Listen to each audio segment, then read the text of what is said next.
জামাত ইসলামীর 5 সদস্যের প্রতিনিধি দল আমরা আজকের এই মত বিনিময় সভায় যোগ দিয়েছিলাম।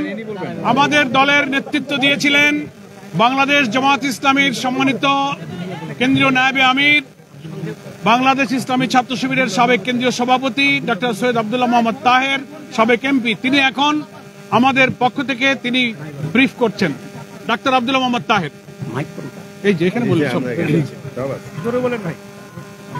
সম্মানিত সাংবাদিক বৃন্দ, আসসালামু আলাইকুম ওয়া রাহমাতুল্লাহি ওয়া বারাকাতুহু। আমাদের এই টিমে 5 জন ছিলেন, এখন আমরা 3 জন আসছি, কারণ বাইরে অনেকক্ষণ অপেক্ষা করতে হয়েছে, যাদের ধৈর্য কম তারা চলে গেছে।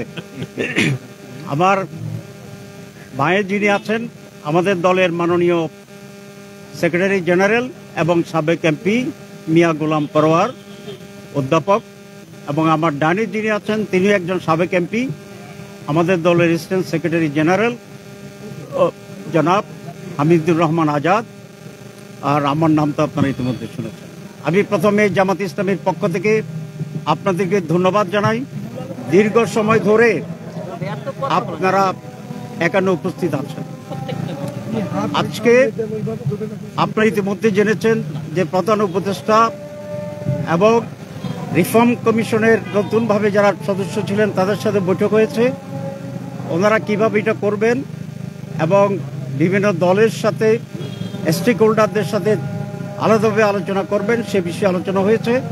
আমরা এই উদ্যোগকে স্বাগত জানিয়েছি এবং সকল পজিটিভ সিদ্ধান্তে জামাত ইসলামী সমর্থন জানাবে আমরা এটা ঘোষণা করছি। এবং আমরা এটা বলেছি যে এই সংস্কার কমিশনের চূড়ান্ত সিদ্ধান্তগুলো পৌঁছার পরে যথাশীঘ্র সম্ভব যাতে নির্বাচন অনুষ্ঠিত হয় সেই প্রস্তুতি গ্রহণ করার জন্য আজকে মূলত এটাই ছিল জিস্ট অফ দি ডিসকাশন। আর ডিটেলসটা ওনারা আমাদেরকে বই দিবেন, সেটা পর্যালোচনা করে আমরা জামাত ইসলামী এবং ওই যে টিম আছে সরকারের তার সাথে আলাদা বৈঠক হবে, মত বিনিময় হবে এবং সেখানেই আমরা আমাদের মূল সিদ্ধান্ত এবং আলোচনা জানাবো। এটাই আজকের মূল প্রতিপাদ্য বিষয়। আপনাদের সবাইকে ধন্যবাদ। আসসালামু আলাইকুম ওয়া রাহমাতুল্লাহ।